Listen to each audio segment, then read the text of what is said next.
এই চত্বরে এখন থেকে নাম হবে শাহবাগ চত্বর নয়, এই চত্বরের নাম হবে ওসমান হাদি চত্বর।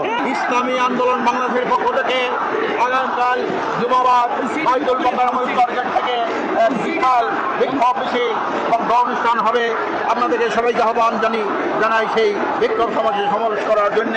আমি ছাত্র যুবক আলেম ওলামা সবাইকে আহ্বান জানাচ্ছি কালকের এই ওসমান হাদির হত্যার বিরুদ্ধে, শাহাদাত বরণের বিরুদ্ধে এই খুনিদেরকে গ্রেপ্তার করে দৃষ্টান্তমূলক শাস্তি, এবং শুধু খুনিদেরকে না, এই খুনিদের পিছনে যারা ইন্ধন জুগিয়েছে, যারা বুদ্ধি পরামর্শ দিয়েছে, সবাইকেই আমরা গ্রেপ্তার করে দৃষ্টান্তমূলক শাস্তির আওতায় আনার জন্যে, আগামী দাবিকে জোরদার করার জন্যে আগামীকাল ইসলামী আন্দোলন বাংলাদেশের পক্ষ থেকে বাইতুল মোকাররমের উত্তরগেট থেকে এক বিশাল বিক্ষোভ মিছিল ও অনুষ্ঠান অনুষ্ঠিত হবে। আর এই চত্বরকে আবারও বলছি, এই চত্বরে এখন থেকে নাম হবে শাহবাগ চত্বর নয়, এই চত্বরের নাম হবে ওসমান হাদি চত্বর।